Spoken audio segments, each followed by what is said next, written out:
नमस्कार। सभी पुण्यात्माएं, धर्मात्माएं, नीतिपरायण लोग यहाँ हाजिर हैं। सब सुनने में मग्न हैं। यह एक बात मन में आती है, जब मनुष्य किसी भी प्रकार की तकलीफ में पड़ जाता है या स्त्री पड़ जाती है, वे परमात्मा को पुकारता है या पुकारती है। इसी उम्र में वह जानती है कि परमात्मा के बिना कोई सहायता नहीं कर सकता है। परमात्मा की दया से उन्हें डॉक्टर्स मिलते हैं, इलाज चलता है, ट्रीटमेंट से वह ठीक होता है या ठीक होती है।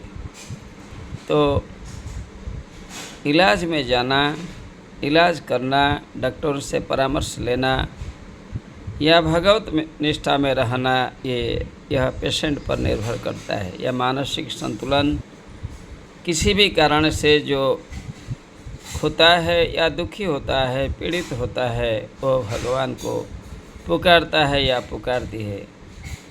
कोई माने या न माने, वही माता है, पिता है, बंधु है, सखा है, दैवत है, सब कुछ वही है। ये अस्वीकार करने की बात नहीं है, यह सत्य सनातन बात है। जन जन में यह बात अपनाई गई है, नहीं तो अपनाई जाएंगी। यह बात, इसमें कोई संदेह नहीं है। ये बातें अपनाई जाएंगी, इसमें कोई संदेह नहीं है। ये बात अपनाई जाएगी, एक वचन में हो या बहुवचन में हो। अनेक लोग हैं, करोड़ों लोग हैं, तो करोड़ों समस्याएं हैं। आज नहीं तो कल होंगी, इसमें कोई संदेह नहीं है। इस संदर्भ में हमारे मित्रगण हमारे लिए व्यस्त होते हैं, माता पिता व्यस्त होते हैं, अपने लोग हमारे लिए व्यस्त होते हैं। इसी क्रम में कैसे लोग भगवान को पुकारते हैं अपने स्वास्थ्य के लिए। भगवान के द्वारा वे आह्वान करते हैं दूसरों को, आमंत्रित करते हैं दूसरों को। कोई भी मददगार उन्हें लेकर, उचित आदमी के पास लेकर चिकित्सा कराती है, जिससे कि मनुष्य सुख को प्राप्त करता है।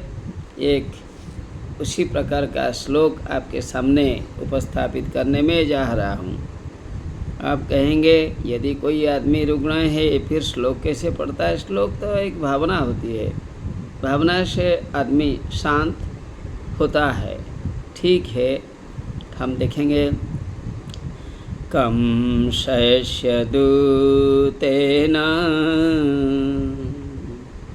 यदैव नीतौ, कंसस्य दूतेन यदैव नीतौ,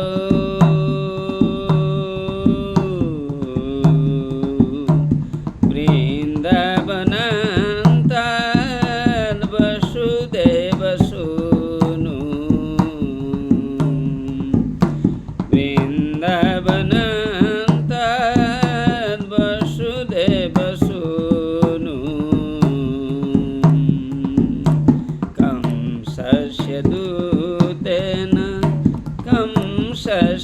दूतेन यदैव नीतौ, कंसस्य दूतेन यदैव नीतौ,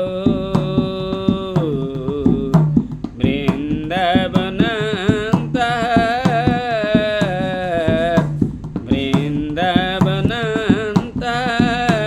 वसुदेवसूनु, रुरोध गोपी भवनस्य मध्ये,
विषय में आइए।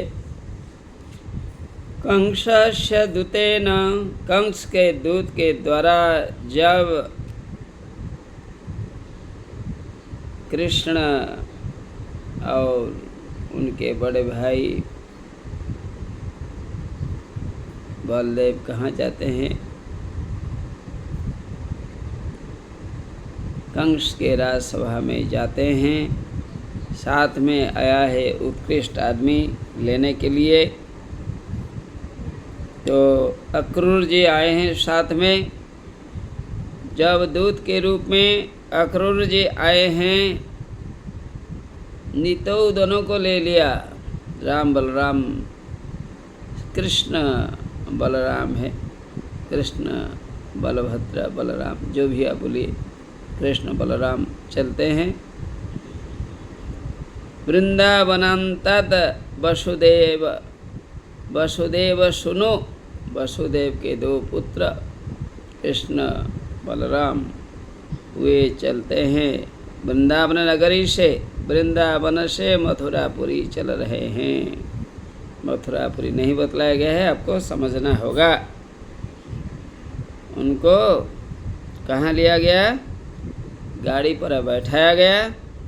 बैठा कर जब लिया गया तब क्या होता है? स्थिति कुछ अलग हो जाती है। इस माँ ने पालन किया था, पोषण किया था, जिनका हृदय उन दोनों में सन्निहित है, वो बेचारा असहाय हो जाती है। क्योंकि कंस तो दुरात्मा है, क्या करेगा, मार देगा, इस प्रकार का भय उनके मन में है। यद्यपि उनको पता है कि दोनों पुत्र कम नहीं है, फिर भी राजा के सामने कुछ ना कुछ होकर बिगाड़ देंगे, मार देंगे। तो वो माँ का हृदय रो पड़ता है। क्या कहकर रोती है? रुरोध गोपी भवनस्य मध्ये, भवन के अंदर घुसकर खूब जोर से रो रही है। क्या कहकर? दुख में कोई ऐसे गुनगुनाता है, चिल्लाता है, या चिल्लाती है, गुनगुनाती है। आदमी बूढ़ा गुनगुनाता है, बूढ़ी गुनगुनाती है। गोविंद दामोदर माधवेति, गोविंद दामोदर माधवेति। हे गोविंद, हे दामोदर, हे माधव, यह तीन प्यारे नामों को लेकर माँ रोती है।